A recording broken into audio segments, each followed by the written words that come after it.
É uma alegria estar aqui com vocês. Eu agradeço vocês terem se disposto a gastar um pouco do seu tempo, para saber um pouco desse tema que está tão em voga, né? E que principalmente os senhores legisladores vão ser alvo de verdadeiros bombardeios com essa questão. Então, para que vocês não sejam peças de manobra, sem saber do que se trata, né? Sem saber como se posicionar, eu trouxe para vocês, e gostaria de partilhar realmente com vocês, um conhecimento que a gente vem adquirindo aí ao longo de 2 anos, 3 anos de estudo, né? Aqui em Divinópolis, em livros, em cursos fora de Divinópolis também, né? Então, nós vamos falar sobre ideologia de gênero. A ideologia de gênero é uma das armas da cultura da morte. O que é isso? Antes de falar da cultura da morte, vamos tentar estabelecer, mais ou menos, o que é uma ideologia. O que é uma ideologia? Uma ideologia é um corpo fechado de crenças sobre si mesmo, que pretende dar uma explicação de todas as coisas com um interesse em particular. Para isso, parte de uma ideia básica falsa, a partir da qual são feitos raciocínios lógicos. E, a partir disso, as pessoas aplicam essa ideologia até as últimas consequências. Um exemplo dessa ideologia é a ideologia nazista, ou nazi, né?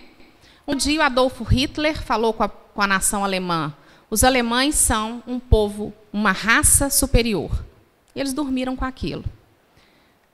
Será que o Adolf Hitler, será que o Hitler tem razão? Vamos pensar.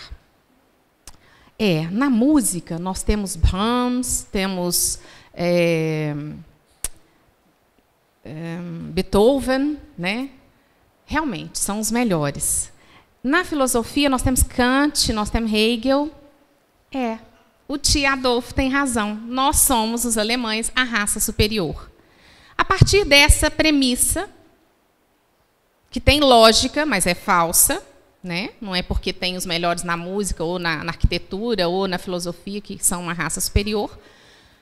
Essa premissa falsa, os alemães são uma raça superior, se desenvolve uma série de raciocínios e de atitudes e de comportamentos que vão justificar tudo mais. Então, isso justifica que as outras raças são inferiores, vão ser tratadas como inferiores, tem umas mais do que as outras, dentre elas as mais inferiores, por eles considerados, foram os judeus. Isso justifica que os judeus sejam colocados em guetos e sejam retirados dos guetos, colocados em campos de concentração e sejam exterminados. Então, isso é só um exemplo para vocês terem uma ideia. O que é uma ideologia, o que ela pode gerar, justificando, né? Você leva todo um povo a acreditar numa premissa falsa. Pode mudar. Então, vamos começar falando um pouco dessa cultura da morte, porque a ideologia de gênero é mais uma tática, é mais uma estratégia. Imaginem um soldado de batalha com vários braços. A ideologia de gênero é um desses braços, né? Um outro braço é o aborto, a pedofilia, suicídio assistido, né? Tem países no mundo que já está assim: eu resolvi que eu quero suicidar. Eu não sou nova, mas também não sou velha, mas eu estou desencantada com a vida, resolvo que eu vou suicidar e vocês são meus amigos, vocês vão me assistir, né? Vão ficar lá do meu lado, segurar na minha mãozinha para eu injetar uma injeção de estricnina, alguma coisa assim. Então, essa cultura da morte, gente, ela começa por dizer que nós não podemos condenar nada, que não há verdade, que não há certo ou errado. E para vocês políticos, isso não é politicamente correto. Querem amarrar a boca de vocês, políticos, é dizer para vocês: não fale isso, porque isso não é politicamente correto. A cultura da morte ensina isso. Então, vocês imaginem a seguinte situação. Quem aqui tem filhos? Imaginem que vocês vão passar o fim de semana fora de casa e deixam o filho adolescente, 14, 15 anos, passar o fim de semana sozinho em casa. E quando vocês chegam, tem sapato na geladeira, cabide na pia, lençol na privada. Os bichos estão todos dentro de casa, a janela ficou aberta, choveu, molhou tudo. É possível, diante dessa situação, vocês simplesmente dizerem assim: vamos dialogar sobre limpeza? Ou então, vamos aprender a conviver com esse jeito alternativo do nosso filho de viver? É preciso o quê, gente? É preciso contemplar a verdade, né? Isso aqui tem cabide, tem cueca, tem papel higiênico, mas isso aqui é a cozinha. Esse cômodo aqui tem gato, cachorro, papagaio, os porcos estão aqui dentro, tem lençol, tapete, colchão, travesseiro, mas isso aqui é a sala. A partir dessa contemplação da verdade, vocês vão fazer o quê? Limpar, né? E organizar. Vamos novamente organizar cada cômodo. Então, é preciso, diante de certas situações, que a gente saiba contemplar a verdade e corrigir o erro. Da mesma forma, na economia, estamos com juros galopantes, inflação no teto, desemprego numa taxa absurda. Gente, não vamos falar de desemprego, não vamos falar de problemas da economia que dá azar. Vamos só falar de coisa boa. Vamos só falar de como é bom trabalhar. Isso vai resolver os problemas da economia? A força de falar de coisas boas, a economia vai se ajustar? Nós chegamos no médico e, infelizmente, Deus não permita, o diagnóstico é câncer. Ô, minha filha, força na peruca que vai dar tudo certo. Vou te passar umas vitaminas, vou te passar um complexo vitamínico, vou te passar um anti-inflamatório, um antibiótico. E vai dar certo. Dá certo. Ou se você tem uma doença grave, você tem que enfrentar. Se o câncer é agressivo, o tratamento tem que ser agressivo. Então, da mesma forma, na vida, né, com a questão da cultura da morte, nós precisamos começar a pontuar as coisas, né? O que não está certo, o que está errado, e colocar as coisas em ordem, né? Podemos ir. Nós precisamos entender que nós estamos numa guerra ideológica contra a cultura da morte. O que prevê essa cultura da morte? Aborto, ideologia de gênero, pedofilia, suicídio assistido. O ser humano está cada vez mais descartável, né? À medida que a gente ficar velho, taca num asilo. Se está doente, vamos apoiar a eutanásia, o suicídio assistido, para a gente ficar livre dessas pessoas velhas, deficientes, doentes. Vamos abortar crianças que têm microcefalia, anencefalia, porque nós não queremos deixar que nasçam pessoas com deficiência, né? Vamos fazer como Hitler, vamos criar uma nova raça pura. Nós estamos numa guerra, e numa guerra a inteligência é essencial. Por isso que vocês precisam conhecer o assunto. Precisam saber do que se trata, conhecer a fundo para saber se posicionar e como agir. Por isso, nós precisamos estudar e ser bem informados para não sucumbir às falácias, que são mentiras com aparência de verdade, né? Podemos ir. Qual o objetivo da cultura da morte? O objetivo da cultura da morte não é proteger mulher, defender o direito sexual da mulher de fazer o que ela quiser com o corpo dela, defender homossexuais, não é nada disso. Proteger crianças, emancipar quem quer que seja. O objetivo é o controle populacional.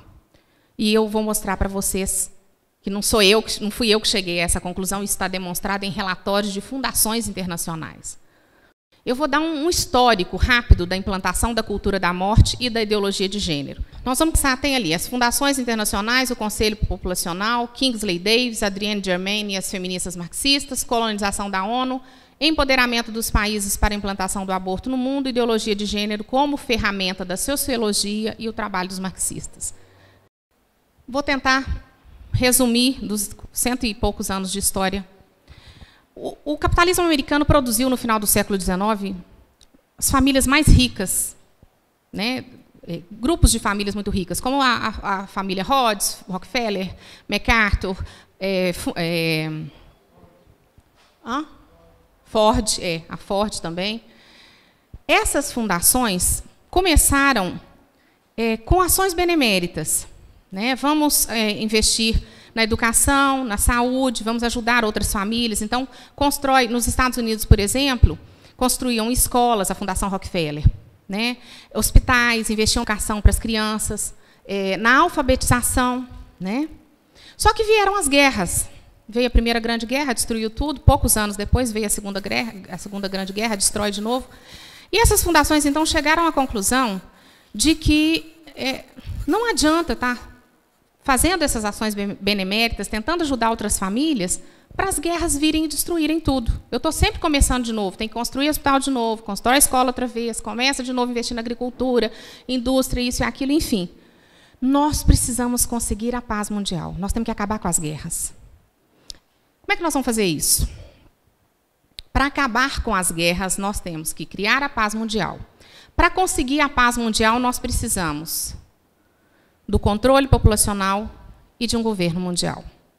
Aí tem gente que vai dizer assim, teoria da conspiração, governo mundial, né? Nova ordem mundial. Não, gente, tem teoria da conspiração. Não, isso não é novo na humanidade, não. Né? O Império Bizantino quis dominar o mundo, o Império Romano quis, Hitler quis, Júlio César quis. Isso não é novo. Né? É, de novo, a velha história do governo mundial.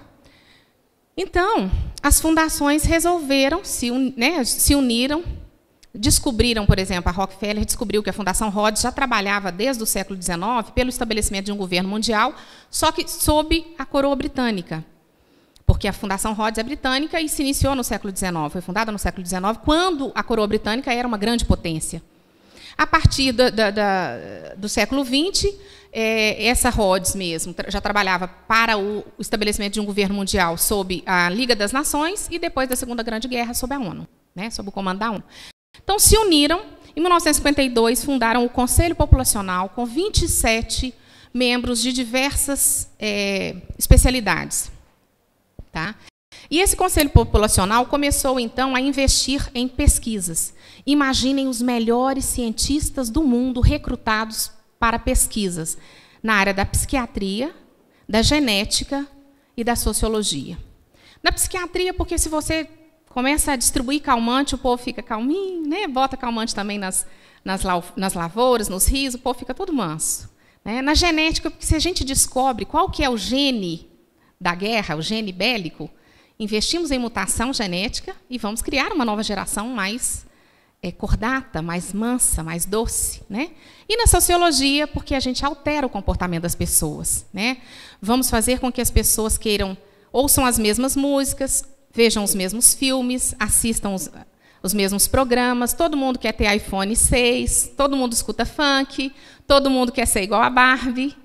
Vamos massificar, né? Uma sociedade que diz para nós que nós somos livres. E nunca a humanidade foi tão massificada. Né? Então, esse Conselho Populacional investiu nessas pesquisas. E em 68, o Kingsley Davis... Pode ir para frente, Matheus. O Kingsley Davis, esse senhor simpático aí, ele integrou o Conselho Populacional em 52. Ele é autor do livro Human Society. É preciso mexer na estrutura da sociedade, alterando os usos e costumes. Em 1968, ele publicou um artigo, Políticas Populacionais, os programas atuais terão sucesso, né?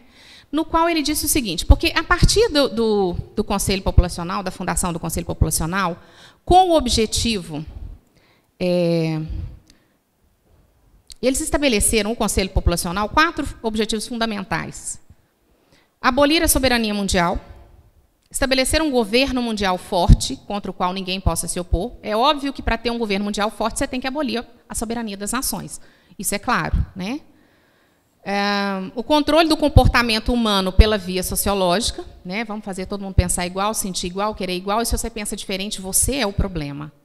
Vamos estabelecer uma ditadura do pensamento que ninguém pode pensar diferente do que a gente estabelecer que é o correto.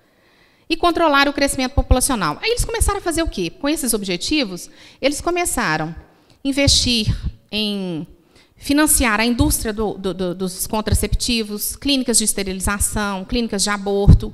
Vamos financiar o aborto no mundo inteiro. Onde a gente não consegue financiar, a gente não consegue. Vamos legalizar o aborto no mundo inteiro. Onde não consegue legalizar, a gente financia o aborto ilegal. Financia o aborto ilegal sem preocupação nenhuma com a segurança das mulheres, porque não é esse o objetivo. Deixa morrer um monte de mulher nessas clínicas clandestinas, pega esses dados, joga na mídia, joga para você, legislador, e diz, você tem que legalizar o aborto porque tem muita mulher morrendo nas clínicas clandestinas. O que vocês não sabem é que são os mesmos que financiam o aborto ilegal é que estão querendo legalizar o aborto. Eles financiam o ilegal para conseguir sensibilizá-los para legalizar o aborto. Então, começaram a investir. O Conselho Populacional começou a desenvolver políticas nesse sentido. Vamos investir no financiamento de contraceptivos, aborto, clínicas de esterilização, enfim. Mas, em 68, o Kingsley Davis falou assim, pode parar, que não adianta nada disso. Não adianta só querer legalizar o aborto, financiar o aborto, criar clínicas de esterilização, distribuir contraceptivos para todo mundo, porque a hora que o homem e a mulher querem ter filhos, eles param com isso. Eles param de usar o contraceptivo, eles param de fazer aborto e eles têm filhos. Então, o que nós temos que fazer é outra coisa. Nós temos que alterar os usos e os costumes. Nós temos que mudar completamente, quebrar totalmente a ideia de que o homem foi feito para a mulher e a mulher foi feita para o homem. Essa complementariedade, nós temos que destruir isso. De forma que a mulher passe a odiar ser mãe, dona de casa, casada. Isso para ela tem que ser o fim. Já que não dá para cortar o seio, arrancar o útero com a mão, então vamos fazer de outra forma, né? A gente faz o seguinte, a mulher solteira, executiva, poderosa, ela está sempre linda, sempre cheirosa, magra, tipo Barbie. Ela fala 8 línguas, ela viaja o Brasil e o mundo. E a dona de casa, a mãe de família, a gente põe uma dona Florinda. E depois você pergunta para a mulher assim, qual que você quer ser? Então, nós temos que fazer isso. Só que ele não conseguiu convencer, né? O pessoal das fundações, ele falou, ele colocou, ele propôs, mas não convenceu. Vamos para frente. Foi essa mulher aí, Adrienne Germain, quem convenceu Rockefeller III de que era preciso parar de falar contra o crescimento populacional e investir no discurso feminista emancipador. Nós temos que emancipar a mulher da tirania da família, do casamento e da maternidade. Conversa de 2 horas de porta fechada com Rockefeller III, ela falou, esse discurso seu de crescimento populacional, de controle populacional, isso já virou um disco furado, quebrado, que não resolve. Né? Aqueles que são da minha geração vão se lembrar, quando a gente era adolescente, o disco furado na escola era controle populacional, crescimento populacional. O mundo vai explodir, vai faltar terra, vai faltar água, vai faltar comida. Isso a gente escutava direto. Os meus filhos já foram criados na geração do meio ambiente.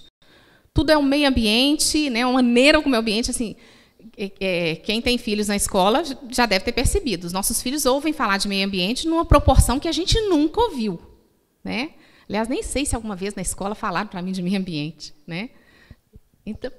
Então, na verdade, é isso. Essa mulher convenceu, falou com ele, olha, o negócio é o seguinte, nós temos que empoderar as mulheres. A mulher tem que ser liberta dessa tirania do homem. Esse negócio, o homem vai lá, faz filho na mulher, ela fica lá esquentando a barriga no fogão, esfriando na pia, e ele vai e segue a vida livre, leve e solto. Isso é uma tirania, uma exploração, é um absurdo. A mulher tem que odiar ser mãe, ser dona de casa, ser casada. É isso. Então, as fundações falaram, oba, já tem quem está fazendo o trabalho sujo de subverter o papel das mulheres. Nós vamos dizer para a mulher que ser mulher é uma desgraça. Ser mãe, ser casada, ser dona de casa, isso é uma desgraça, isso é uma doença, uma coisa séria que tem que ser extirpada. Né? Então, como elas já estão fazendo, vamos financiar. Então, as fundações começaram, as fundações internacionais, começaram a financiar todos os projetos das feministas marxistas que queriam esse empoderamento da mulher. E é interessante que, se vocês lerem um artigo, quem quiser pode anotar, chama Agenda de Gênero. Essa agenda de gênero mostra a caminhada desse movimento feminista marxista, inclusive dentro da ONU, com os congressos internacionais das mulheres, em que se vê o seguinte, elas organizavam congressos da seguinte forma, nós aqui, façamos de conta, somos todas mulheres, nós pensamos todos iguais. Queremos que a mulher largue mão de ser mãe, dona de casa, esposa, destrua essa figura, esse papel. Então, nós vamos fazer um congresso, dizendo que nós estamos representando as mulheres do mundo inteiro, que todas as mulheres pensam assim, e vamos produzir um documento para levar para os governos, para os países, para dizer, olha, nós queremos políticas sociais, legislações que acolham essas propostas nossas. Mas as duas mulheres ali são de uma área de defesa da família, gostam de ser mãe, dona de casa, acham que a mulher tem que ter o direito de trabalhar fora, se ela quiser, de trabalhar fora e também ser mãe, dona de casa, casada, ter família. Então, as duas não conseguem nem credencial para entrar no nosso evento. Quando conseguem, é uma só, porque eu diminuo a força das duas. Então, vem uma sozinha para o nosso evento.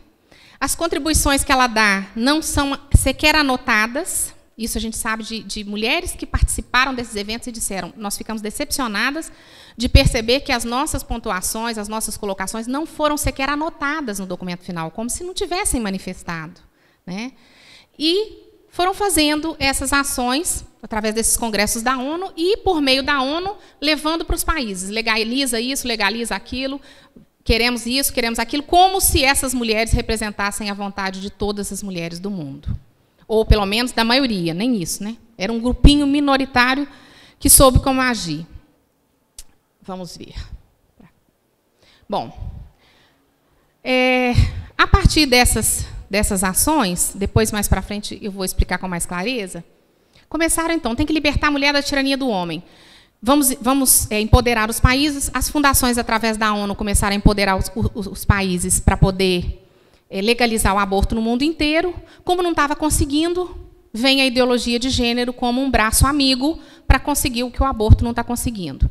Inclusive, foi a Judith Butler, porque o histórico foi mais ou menos o seguinte, gente. Décadas de 50 e 60, as fundações investiram em pesquisas. Estudaram pesquisas, tudo mais.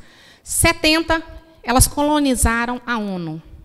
A partir de 80, começaram a empoderar os países no mundo inteiro para legalizar o aborto. Como estão tendo dificuldade, né, não é todo país que está aceitando, não foi com a facilidade que eles imaginavam, a saída agora é a ideologia de gênero. Isso tanto é verdade que a Fundação Ford, que é uma das mais ricas, porque o Henry Ford faleceu, em 1936 foi fundada a Fundação Ford, ele deixou 80% da fortuna dele para a instituição, para a Fundação Ford.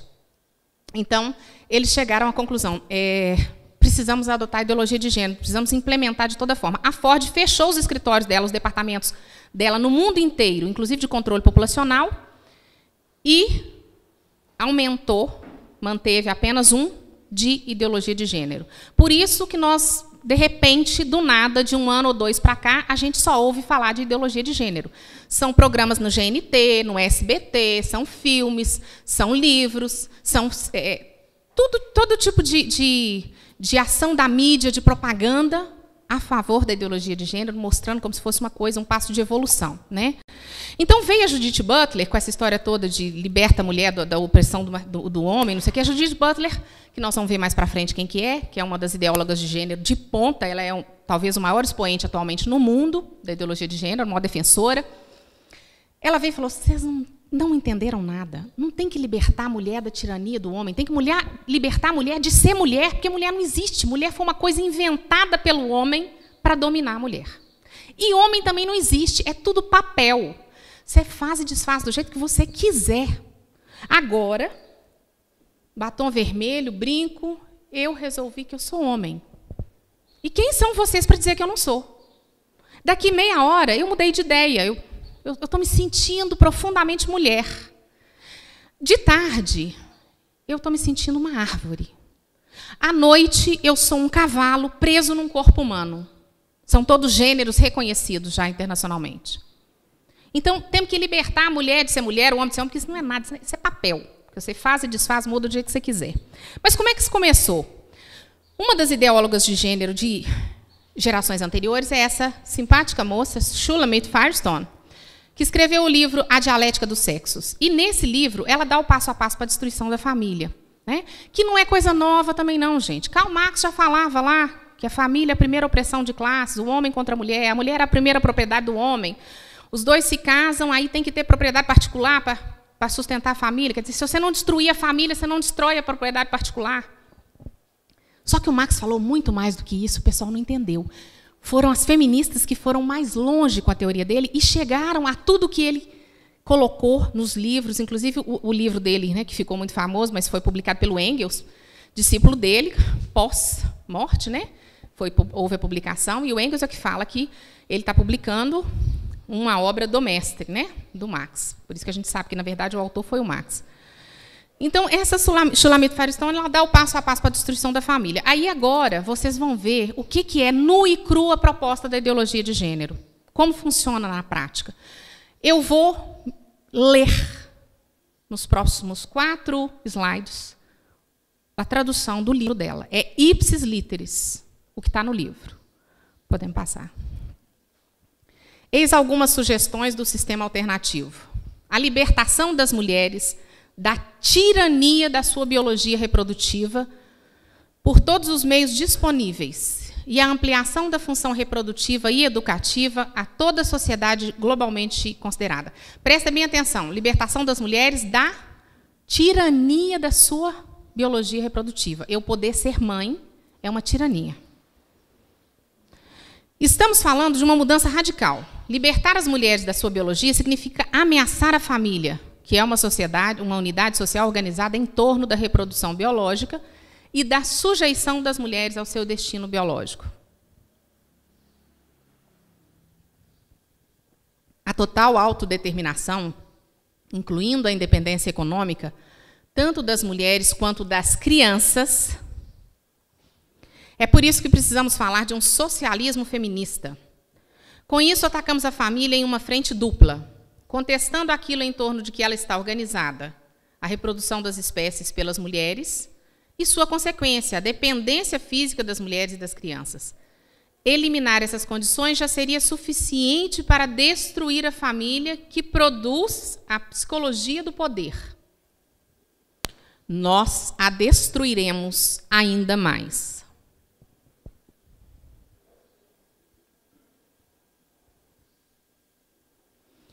A total integração das mulheres e das crianças em todos os níveis da sociedade, todas aquelas instituições que segregam os sexos ou separam as crianças da sociedade adulta, por exemplo, a escola elementar, devem ser destruídas.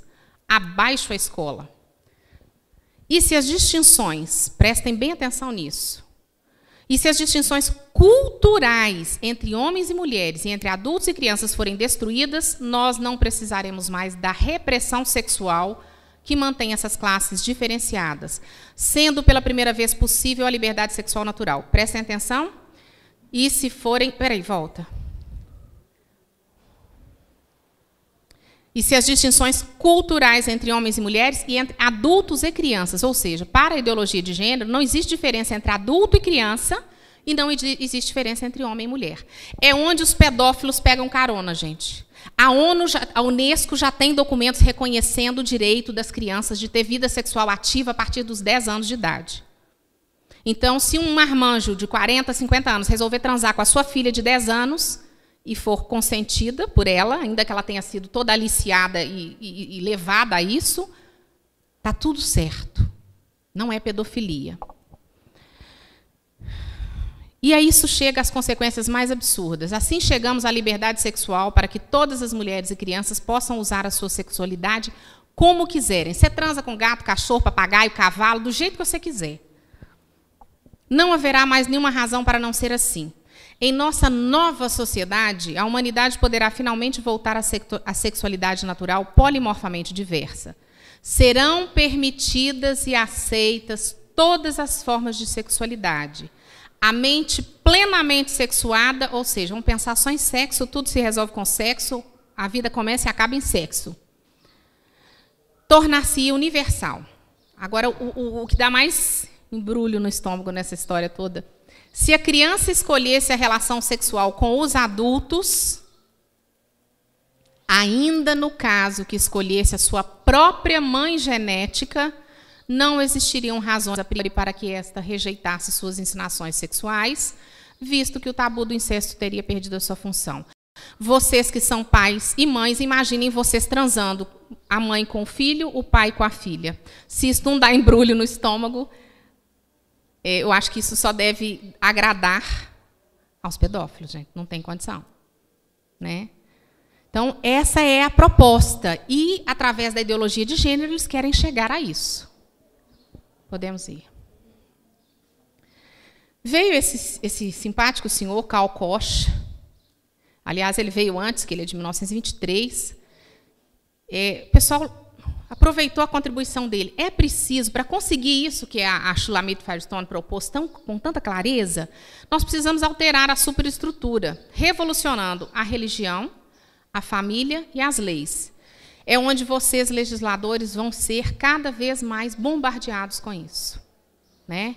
Agora, o que eu acho interessante é que assim, eles querem revolucionar as leis e vão usar vocês para isso.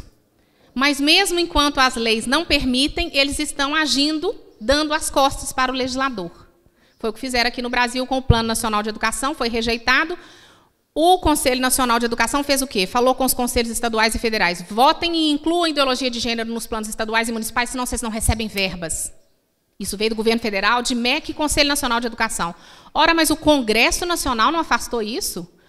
Nós não damos importância para o Congresso Nacional. O Congresso Nacional não sabe nada, vocês, legisladores, não sabem nada, vocês, pais, não sabem nada. Nós sabemos, e nós é que vamos fazer, e estão fazendo. Tanto que distribuíram um monte de material através do MEC, nas escolas, tem professores falando a rodo de ideologia de gênero, sem que os pais nem saibam, doutrinando os meninos. Então, vamos revolucionar mudando a religião, a família e as leis. A contribuição seguinte para essa ideologia foi desse médico sociólogo, Dr. John Money, na década de 60. Esse médico, ele que fez a cirurgia de mudança de sexo de um dos gêmeos, Brian e Bruce Reimer. Vocês conhecem a história desses gêmeos? Isso veio muito para a mídia, né? Passa a ver a foto deles. O Bruce virou Brenda e depois quis voltar a ser Bruce. O que aconteceu? Esses meninos, pequenos ainda, meses, foram fazer... como é que chama aquela cirurgia do prepúcio? Fimose. É como se fosse uma circuncisão, na verdade. Eu não sei se eles eram judeus, os pais eram canadenses. E o infeliz do médico cauterizou o pênis de um dos meninos.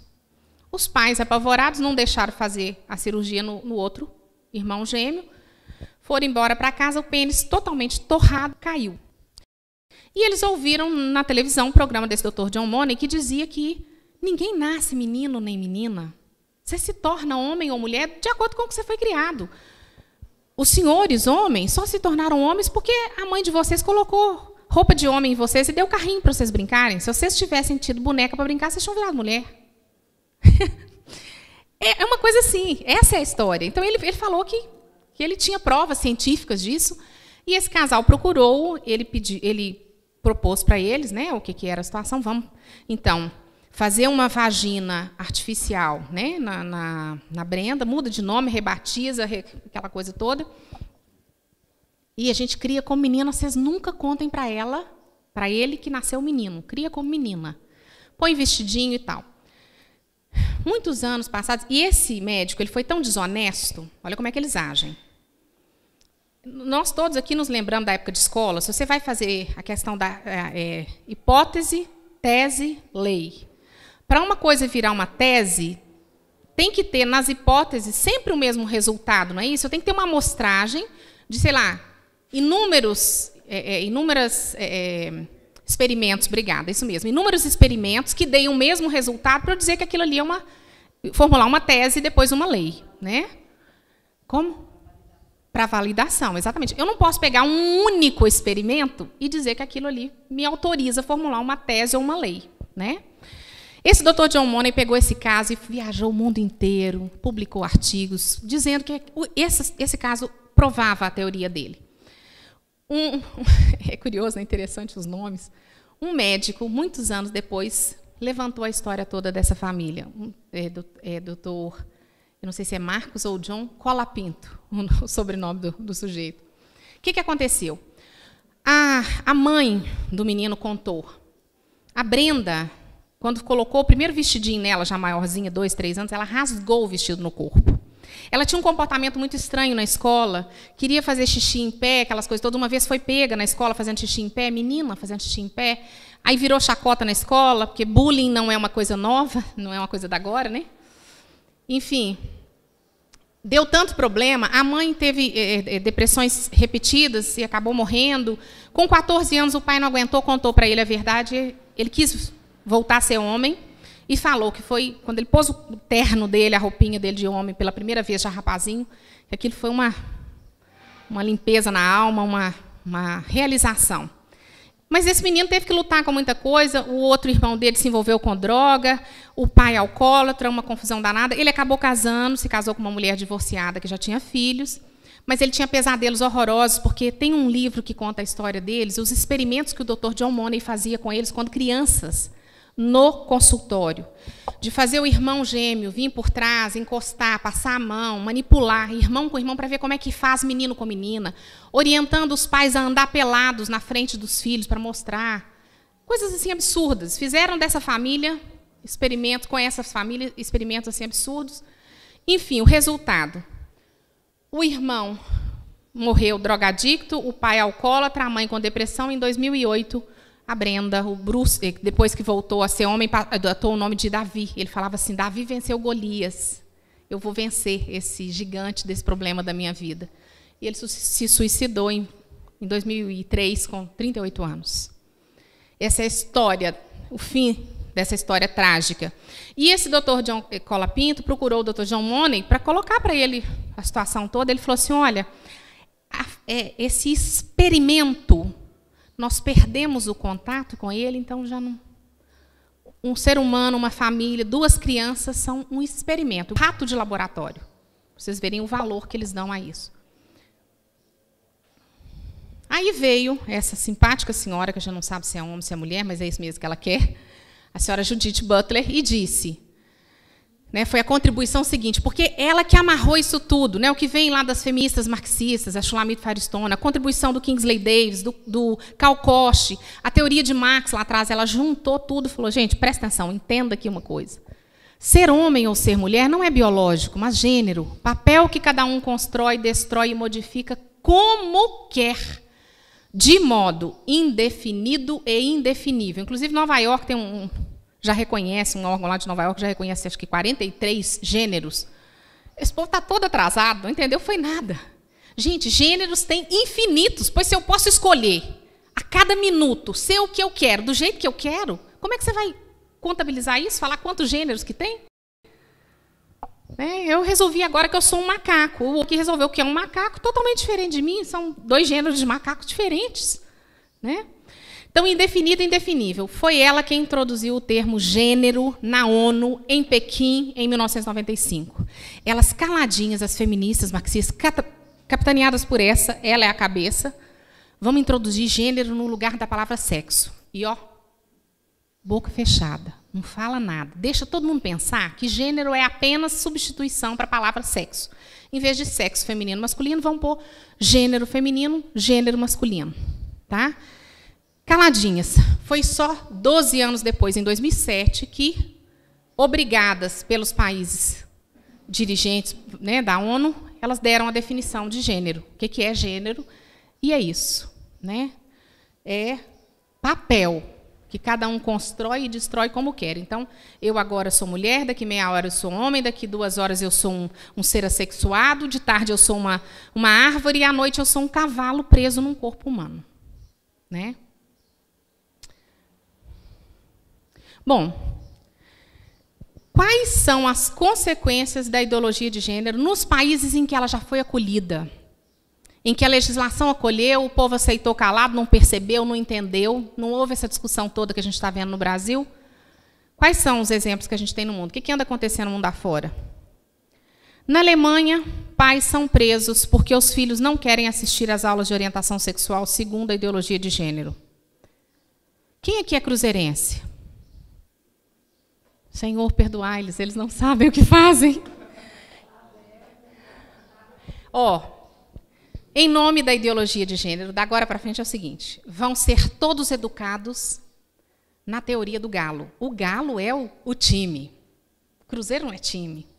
E se você falar alguma coisa contra o galo, você é galofóbico, vai ser preso. Não pode nem pensar, porque se você pensar, escorrega, fala alguma coisa, né? É uma ditadura do pensamento e uma ditadura legal. Na Alemanha, esse casal, ele foi preso, ficou 45 dias preso, ela estava amamentando essa garotinha, quando a notícia saiu no ano passado, e estavam esperando ela desmamar a criança para ser presa, porque a filha de 6 anos não quis assistir a aula de educação sexual na linha de ideologia de gênero. Por quê? Porque nessas aulas é ensinado para as crianças, aqui só tem adultos, né? Eu posso falar.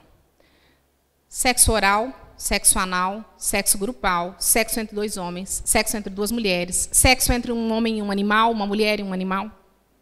Isso é falado, mostrado, fotos para crianças de 6 anos.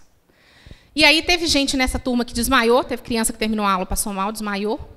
Uma das crianças, uma filha deles, não quis assistir, foram processados, gente. O promotor de justiça pediu a condenação e o juiz condenou a pena de cadeia, porque a filha não quer assistir e eles, apoiando a filha, não permitiram que ela assistisse essas aulas.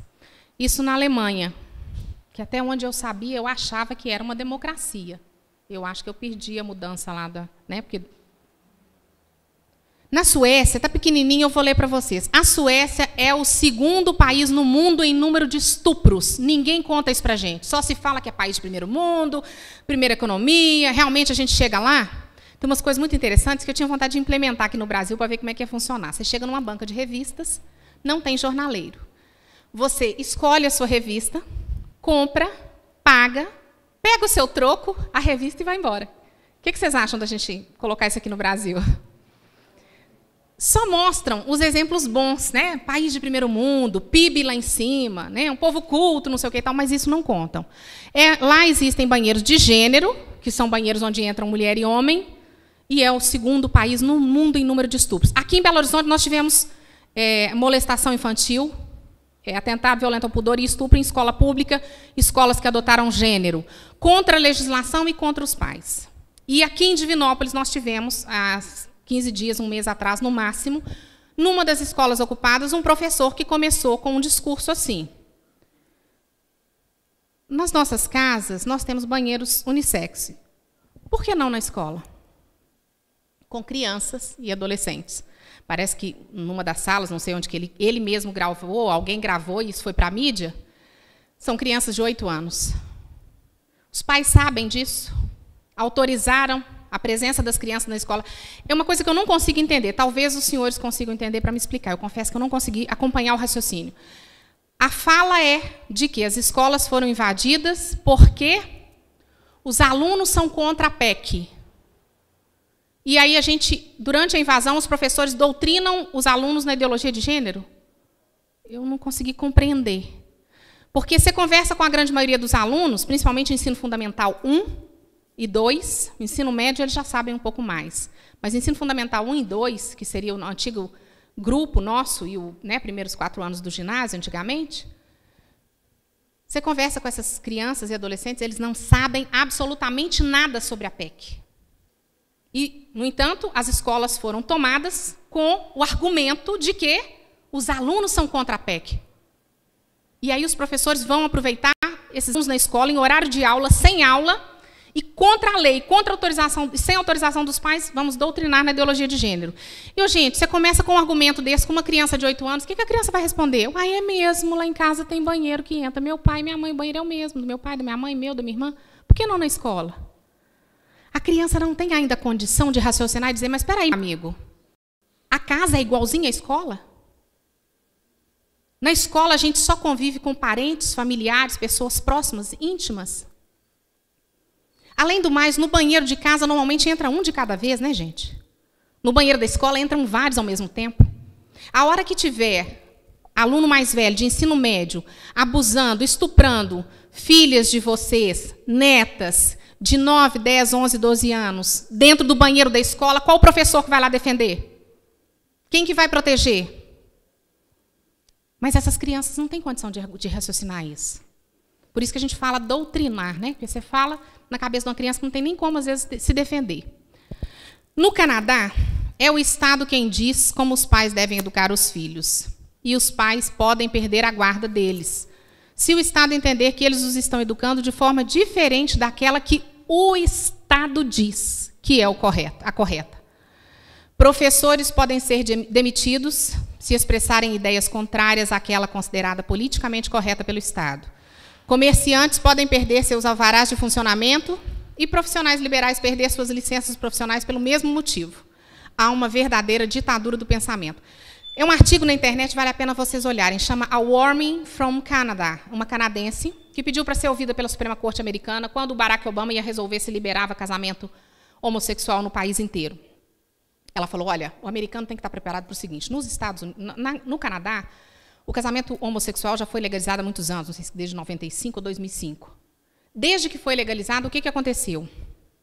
Eles começaram a mudar a legislação, mudar a língua no Canadá não se usa mais, ou estão diminuindo, quase que eliminando. Ele, ela, menino, menina, é criança. Você não pode, no seu blog, nos seus e-mails, você professor, você legislador, você comerciante, psicólogo, você não pode manifestar ideia diferente daquela que o Estado entende que é a correta. Então, se você acha que o ideal é que os filhos sejam criados pelo pai e pela mãe, que eles tenham pai e a mãe biológico, conheçam o pai e a mãe biológico e sejam criados por um pai e uma mãe, isso é discurso homofóbico. O Estado pode entrar dentro da sua casa, um vizinho te denuncia e fala, está educando os filhos dizendo que o certo é um homem com mulher, não é mulher com mulher, nem homem com homem, isso é homofóbico. O Estado entra na sua casa, confisca documentos, arquivos, um monte de coisa e coloca seus filhos para adoção. Demonstrado que realmente é verdade isso que estão dizendo, os seus filhos são colocados para adoção. Você perde licença para trabalhar, perde comércio, enfim. É aquilo que eu falei, da agora para frente ninguém fala contra o galo. Se vocês falarem contra o galo, vocês são galofóbicos e vai todo mundo preso. Então, você não pode falar nem dentro da sua casa, você não pode dizer para o seu filho que o time que você gosta, o time do coração que você torce é o Galo, é o Cruzeiro, de jeito nenhum. Porque se você falar isso, se alguém te denunciar, você vai preso. Você perde a guarda dos seus filhos. Você não está sabendo educar os meninos. Eu já estou acabando, viu, gente? Na Holanda, a ideologia de gênero e suas consequências na civilização. Agora é a vez da poligamia. Eu juro para vocês, eu sou juíza há 16 anos, 11 anos, quase 12 de vara de família. Eu não queria ser juíza de família nesse país, mas nem para ganhar em euros milhões. Olha a situação. São duas mulheres lésbicas. Essas duas do meio. Os dois de lá são dois homossexuais, são casados. As duas são casadas. Esse de cá, da ponta, ele se relaciona sexualmente com os dois de lá. Os dois de lá têm relações sexuais com o de cá. E aqueles dois de lá querem agora, então já tem um lobby forte lá, da poligamia, para que eles possam se casar com esse de cá. E aquelas duas ali queriam ter filhos, mas nenhum daqueles três homens ali, nenhum se habilitava. Então arrumaram um cesto para fazer um filho naquela loura que já está com a barriga grande, ela está grávida. Se vocês anotarem esse título na internet, vocês acham a reportagem completa. Eles fizeram um contrato de que os 5 vão educar os filhos. E na Holanda, você pode nomear um pai legal, diferente do seu marido, da sua esposa, né, no caso de mulher. E ela, a loura, nomeou um daqueles dois lá como pai legal e fizeram um contrato de que os 5 vão educar o filho. Agora, alguém aí já ouviu falar de dificuldade entre pai e mãe para educar filhos? Ou é só eu lá na vara de família que escuto isso? Vocês que são casados nunca tiveram problema com o marido ou com a esposa na educação dos filhos. Imagina 5 para educar um. Então, é por aí. Pais perdem a guarda dos filhos por serem muito cristãos. Pátria educadora na Noruega. Acusados de radicalismo e doutrinação cristã, Ruth e Marius Bodnário foram afastados dos seus 5 filhos pelo Departamento de Proteção à Infância do país. Esse casal, 5 filhos, ela estava com um bebê de 3 meses, 16 de novembro, você dá até a data para vocês, 16 de novembro do ano passado. Ela foi buscar os filhos na escola, a diretora tinha entregue para esse Departamento de Defesa da Infância e Juventude, para esses meninos serem colocados para adoção, porque eles foram considerados inaptos para ser pais, porque são muito cristãos. A reportagem fala que a diretora, conversando com uma das filhas do casal, a menina falou que a avó tinha falado que Deus não gosta do pecado, que Deus condena o pecado, que pecar é errado. E aí a diretora, então, chegou à conclusão de que esses pais, essa família, está despreparada para educar os filhos, porque são muito cristãos, e precisava, então, que esses filhos fossem tomados. Foram tomados os 4, Ela, então, foi para a delegacia com o de 3 meses, foi ouvida, foi embora para casa. No dia seguinte, o Departamento de Estado, esse departamento foi lá e tomou o bebê de 3 meses. Eles conseguiram reaver as crianças em maio desse ano, depois de muita luta. E a partir disso aí, pode mostrar. Outras famílias, não sei se 38, 43, vieram à tona, à mídia, na Noruega, para dizer: carta revela drama de mais famílias que perderam a guarda dos filhos na Noruega. Em abaixo-assinado, 38 famílias denunciam sequestro sistemático de crianças pelo governo da Noruega. Nossos filhos estão sendo literalmente arrancados de nossas mãos. A queixa dessas famílias todas é a mesma do outro casal. Sem um processo, sem um inquérito, sem nada. Simplesmente denunciam que você é muito cristão, você é homofóbico, você pode ser até ateu, mas se você falar um A contra o que eles entenderem que é homofóbico, o que é qualquer coisa fóbico, você vai buscar seus filhos na escola e eles não estão lá, foram entregues para um departamento de Estado para serem colocados para adoção, sem que você tenha sido processado antes, sem nada. E esses pais dizem: nós somos tratados piores do que os pais que espancam, que batem, que abandonam, que abusam sexualmente dos filhos, que usam droga na frente dos filhos. É o que está acontecendo na Noruega, país de primeiro mundo. Depois nós vamos ver um documentário que foi feito lá, muito interessante. Pode ir para frente. A ideologia de gênero eleva em 1000% o número de crianças em tratamento no Reino Unido. O Reino Unido já adotou as crianças na escola recebendo toda essa doutrinação de ideologia de gênero. O resultado está aí. 1000%, gente. Não é 10, não é 20, não é 100. 1000% de aumento da depressão nas crianças. Tratamento de depressão, mais especificamente, no Reino Unido. Esse documentário é fantástico. Vocês deviam depois assistir. São 38 minutos, 40 minutos de documentário, mas ele é fantástico. Primeiro que vocês dão umas boas risadas, porque esse cara é humorista na Noruega. Ele é jornalista, é humorista. Tanto que quando ele começa esse documentário, o pessoal acha que é palhaçada, tem uns que querem fugir dele no shopping, então é muito interessante. Programa de TV denuncia a falsidade da teoria e obriga o Conselho Nórdico de Ministros a cortar fundos para as pesquisas de gênero. O que esse cara fez? Ele foi em 2 ideólogos de gênero lá, eles falaram que não tem diferença nenhuma entre homem e mulher, ele ainda pergunta para um deles assim: mas a ciência não fala que o cérebro do homem é um pouco maior do que o da mulher? Bobagem, isso é coisa ultrapassada, você não está sabendo de nada, isso é coisa da ciência que já foi ultrapassado. Tá, então não tem diferença nenhuma, não tem diferença nenhuma. Ele pegou essa entrevista com esses teóricos do gênero, ideólogos de gênero, e levou para outros cientistas no mundo inteiro para ver o que eles falavam, o que eles achavam das afirmações, das supostas pesquisas desse departamento. E aí, o que ele descobriu? Nos Estados Unidos, eu acho que é um psiquiatra infantil, ele faz experimentos, faz testes com bebês de 9 meses. No documentário, vocês veem lá, tem um vídeo para vocês verem as criancinhas. Coloca um monte de criança, brinquedos lá na frente. Carrinhos, bola, boneca, salão de beleza e brinquedo neutro no meio. E solta esses bebês já engatinhando, talvez alguns até andando, 9 meses. Não houve nenhuma exceção. As meninas vão sistematicamente nos brinquedos femininos e os meninos vão sistematicamente nos brinquedos masculinos. Ninguém foi para brinquedo neutro. Aí os ideólogos de gênero dizem: mas 9 meses você já doutrinou, você já educou para ser menina, você já educou para ser menino. Tá bom. Aí ele encontrou um pediatra, cientista, pesquisador em Harvard, que faz testes com bebês de 1 dia, recém-nascidos de 1 dia. Põe para ver máquinas, face humana. Os homens olham mais tempo para as máquinas, as mulheres olham mais tempo para a face humana, sem nenhuma exceção. Não satisfeito, ele procurou uma darwinista na Inglaterra e ela falou: meu filho, presta atenção. Não faz o menor sentido. Ao longo da evolução da espécie, o corpo da mulher ter sido dotado de útero e seios, com a capacidade de gestar e amamentar, e isso não ter alterado nada no psiquismo dela.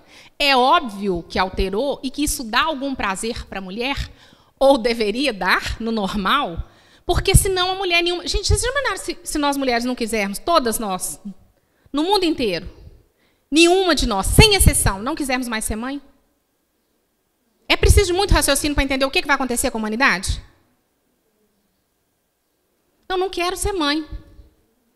Também não vou doar óvulo para inseminação in vitro, artificial, nada. Então, ela fala, não faz o menor sentido. Todos os cientistas ao longo do mundo detonaram com as ideias dos ideólogos de gênero. Ele, não satisfeito, foi para as ruas, fez pesquisas com as pessoas. E aí ele viu lá na Noruega mesmo, eu ponho rosa no meu bebezinho, menino. O pessoal na rua fala, que gracinha, princesinha. Acha que é menina. Ponho azul na minha menina. Ah, garotão, meninão, achando que é menino. Ele foi atrás da mãe dele. Ô, mãe, você me criou assim, machão, fortão? Não, meu filho, você era um tiquitinho de gente, magrinho, catatal. Ele chegou à conclusão de que ele não foi educado para ser homem. Ele realmente nasceu homem. Aí ele falou, eu tenho 2 meninas, 10, 12 anos, 8, 10 anos. As meninas são mostradas no documentário, filhas dele. Ele chega para ele está sentado no sofá, assim, recostado, fala com as filhas assim, papai esqueceu o gênero de vocês? Aí elas riem e falam assim, nós somos meninas. Não, papai não importa com o gênero de vocês, importa que vocês sejam felizes. Tá bom, papai, mas nós somos meninas. E ele fala assim, eu não eduquei as minhas filhas para serem meninas. Então, a partir disso, ele leva para os ideólogos de gênero toda essa colheita de material e eles falam, não, isso é um lixo, não vale nada. Ele falou, mas como um lixo? Não, até que me provem o contrário. Ele falou, mas essas pesquisas científicas todas, não, isso não tem validade nenhuma. Mas sem argumento. Simplesmente descartam os outros cientistas, o resultado do trabalho de outros cientistas no mundo, sem nenhum argumento. Ele leva isso, então, para o Conselho Nórdico e são cortados milhões de financiamento para pesquisa de gênero em função dessa reportagem. Vale a pena, gente, não deixem de assistir, que é muito legal, muito interessante. Acabando já. E no Brasil, o que está acontecendo? E aqui eu já estou no fim. Enquanto não conseguem mudar as leis e a cabeça das pessoas, os defensores e promotores da ideologia de gênero já estão agindo contra a lei e em desrespeito para com os pais, doutrinando crianças e adolescentes nas escolas, com livros e propostas pedagógicos na linha dessa ideologia. Isso para falar de criança, né, que vai afetar os senhores enquanto pais, né, enquanto legisladores na questão da lei, sem dizer, né, da proposta para nós adultos, nas novelas, nos filmes, na música, nos programas de televisão, que querem nos convencer de que realmente essa coisa é uma coisa boa e veio para libertar alguém, né? Enfim, para terminar, vamos ver se tem jeito de mostrar esse vídeo. Olha se tem. Essa doutora Damares, ali embaixo, ó, tem. Ah, tá. Ela mostra os livros que estão sendo entregues, esse é o último slide. Os livros que estão sendo entregues nas escolas para as crianças, o que está sendo ensinado para as crianças, sem autorização dos pais, nas costas dos pais. Outra coisa, se a ideologia de gênero for aprovada, uma das propostas, inclusive da ONU, tem um outro documentário, um outro artigo muito interessante, vale a pena vocês olharem na internet. Amparo, ex-revolucionária e funcionária da ONU. Ela conta qual que é a proposta da ONU para a educação sexual das crianças. Uma das propostas é que os pais não saibam do que é ensinado para elas nas escolas. Ó, segredinho. Amparo, é o nome dela, 2 pontos. Ex-revolucionária e funcionária da ONU. Ela conta qual que é a proposta. Ela fala, por exemplo, da indústria do aborto, eu não sei se vocês sabem. Ela era funcionária da ONU, eu não sei se é Equador, Colômbia, um desses países, Venezuela, enfim. É um país de língua espanhola. Aqui na América. Ela fala que a ONU vende para eles, ou vendia na data da reportagem, uma pílula por 25 centavos de dólares. Quem são os bons de matemática aí? Fazer conta para nós. E eles vendem, então pronto, ó, Felipe? Felipe vai fazer a conta para nós. Ela compra, a ONU vende para eles por 25 centavos de dólares. E eles vendem por 9 a 14 dólares cada pílula. Eu não consigo fazer essa conta, não, gente. Tem que ser no computador, na calculadora. Você compra, imagina no seu comércio, você comprar por 25 centavos e poder vender por 14 reais. É um lucro fantástico. Aí, a gente solta a pílula nos meninos, a gente incentiva, essa Amparo explica isso muito bem no artigo dela, incentiva a promiscuidade sexual, a sexualidade precoce, e esses meninos vão ter relações sexuais a rodo, vão engravidar. Aí, pílula do dia seguinte. Vende camisinha, vende pílula, vende tudo quanto é contraceptivo. Falha, porque eles falham. Aí vem a gravidez, você dá a pílula do dia seguinte. Se a pílula do dia seguinte falhar, a gente oferece o aborto. E o aborto, gente, ele produz um resto humano. Aí a gente aproveita e faz cosmético, shampoo. É nojento, mas é esta a proposta. E dentro dessa proposta, a ONU coloca que os pais não podem saber o que é ensinado para os filhos na escola, na linha da... o nome, gente, bonito para a escola é educação sexual. Ninguém vai chegar para vocês, legisladores, falando nós queremos implantar ideologia de gênero, nós queremos dar uma aula de ideologia de gênero. Não. Nós vamos dar aula de educação sexual, vamos passar tudo de ideologia de gênero dentro dessa aula, e nas outras matérias também, física, matemática, química. Quem já leu aí a nova base curricular nacional fica estarrecido de ver que os meninos vão ser educados para entender que na matemática, 2 mais 2 nem sempre dá 4. Você vai ensinar isso para meninos de 2 anos. A confusão que vai fazer na cabeça desses meninos. As leis da física, da termodinâmica, são construção social, luta de classe. Isso não é lei, não é ciência, não. É isso que vão ser ensinados. Então, você não ensina. Na escola, o professor não ensina português, não ensina matemática, não ensina física, não ensina química, mas ele ensina luta de classe, opressão, homofobia, ideologia de gênero. Né? E aí está tudo bem. Nós foi, nós vai, nós fomos, nós voltemos. Vocês entenderam, não entenderam? Então, nós nos comunicamos, está bem. Aí eu fico revoltada, porque eu estudei a vida inteira em escola pública. E, na minha época, escola pública eram as melhores escolas. Eu tenho colegas que saíram aqui do estadual, aqui em Divinópolis, e passaram direto na UFMG, sem cursinho. Hoje, os meninos de escola pública, em vez desse governo, essa filosofia que está aí, em vez de melhorar as escolas públicas, sucatearam o ensino, os meninos não aprendem mais português, matemática, física, geografia, aprendem um monte de coisa que não precisa, dentre eles, educação sexual e ideologia de gênero.